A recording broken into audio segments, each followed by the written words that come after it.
robot. Hi, how are you? The programmers here at Zorabots in Belgium teach their robots to operate as receptionists and carers and companions, among other things. But what if robots like Pepper get so smart through artificial intelligence they could commit a crime? We're producing software for robots, and this is more key because we make the robots do things, so we must be really careful what the robots can and cannot do. The European Parliament wants a clear set of EU laws to decide who's to blame if a robot is used to commit a crime, or commits one accidentally, either the manufacturer, the operator, or even perhaps the robot itself. The European Parliament's proposals aren't only covering humanoid robots like Zora here, are they? No, they're not. Check. There's also driverless cars, drones, medical robots, and robots used in industry. And as the technology expands, new uses are springing up all the time. Lawmakers also have concerns about the amount of data robots will have access to, and with many more robots set to enter people's homes, they're worried the machines could be used to spy on people. There are also fears about job losses, as robots take over positions from people. But it is clear that this has to be transparent and clear to the customer, because otherwise these robots will never, there will be no trust, and trust is what we need. This proposal is just the first step in putting together European legislation, which could include a rule to ensure all robots have a kill switch to shut them off if something goes wrong, and the EU might set up a special agency to deal with just robotics law. Robots like Pepper and Zora could end up being given special legal status as an electronic person. Christian persecution rose in 2016 for the third year in a row. More than 200 million Christians, or 1 in 12 worldwide, are persecuted. The new World Watch list from the group Open Doors USA found that the most dangerous place for Christians is North Korea. Not surprising, but most of the worst nations on the list are Muslim nations. Believers face torture, beheadings, rape, and the loss of their homes. New Jersey Congressman Chris Smith says the situation for Iraqi Christians is dire. He says the U.S. government must do more. It has been a profound disappointment that the Obama administration has refused to provide U.S. tax dollars to those most in need. Open Doors USA says it hopes the Trump administration will address Christian persecution during its first 100 days in office. This morning, newly uncovered allegations against Fox News.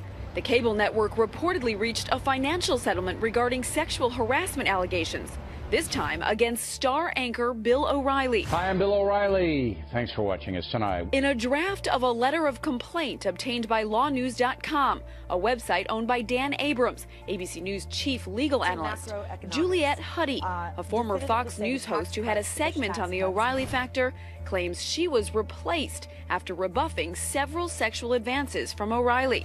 I don't know how to explain this, Juliette Huddy. The document alleges in 2011, O'Reilly gave Huddy a tour of his home, where he allegedly moved in and kissed her on the lips. Huddy's lawyers saying she allegedly recoiled and actually fell to the ground. Huddy's lawyers claiming the following week O'Reilly allegedly took her to a Broadway show, dropped the key to his hotel room into Miss Huddy's lap, and when she went to return it, Mr. O'Reilly opened the door wearing nothing but boxer shorts. They allege O'Reilly retaliated on and off the air.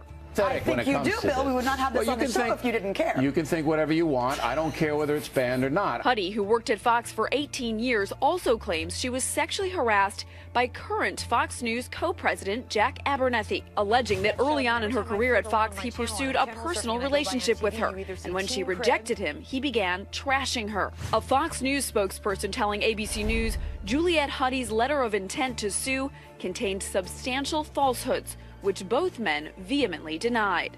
More than 85% of police officers say their work is harder today as a result of high-profile incidents between law enforcement and black citizens. That's according to a survey from the Pew Research Center published Wednesday.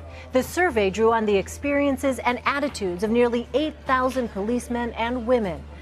According to this research and these polls, 7 in 10 officers say that there is a reluctance to stop people. Another three-quarters of officers say that there is a reluctance to use force. 3/4 of officers say that there is increased tension between blacks and police. And so if you are running a police department across the country, you're seeing those numbers, and perhaps you're surprised, but I've talked to a lot of people in law enforcement who say that they aren't surprised by those numbers. In fact, this is a trend that they have been seeing really over the last year or so, maybe even longer than that. And the U.S. military admits to have killed 33 civilians in self-defense in Kunduz, Afghanistan last November. In a statement, the U.S. military said U.S. forces fired at civilian homes that Taliban fighters had been using as bases for attack.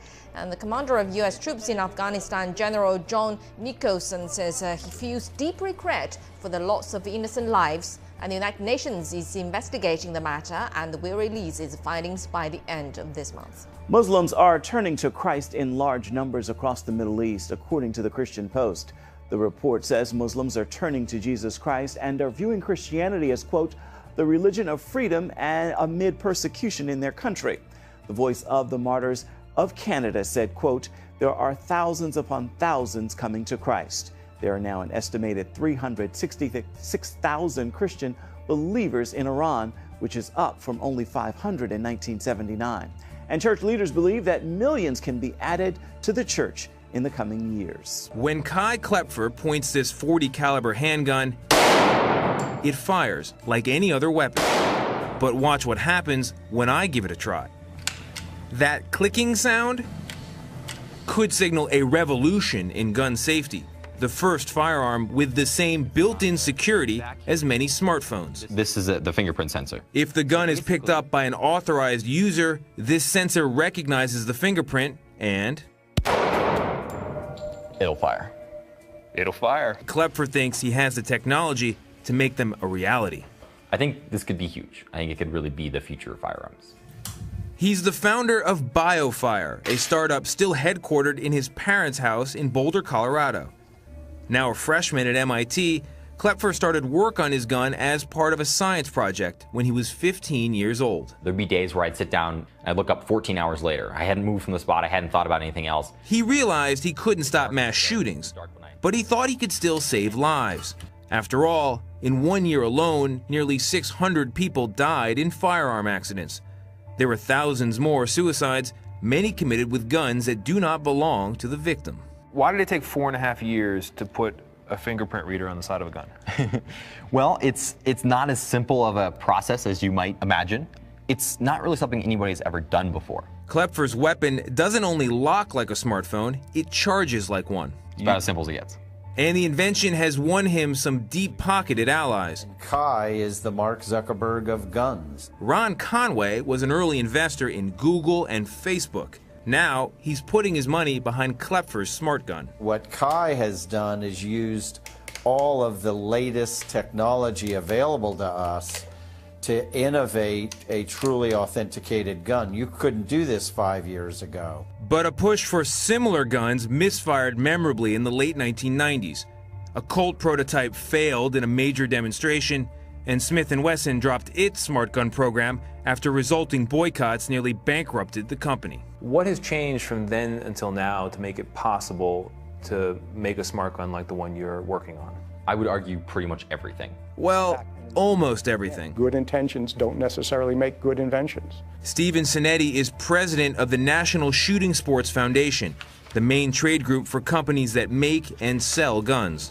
He expressed concern about the reliability of any firearm that depends on battery power. The firearm has to work, and a firearm is not the same as a cell phone. The consequences of a cell phone not working are inconvenience. The consequences of a firearm not working could be someone's life. How reliable is the gun? It's relatively reliable. I know, like, when I'm using it, when I'm testing it, it functions almost every single time. But not every time, as we saw firsthand.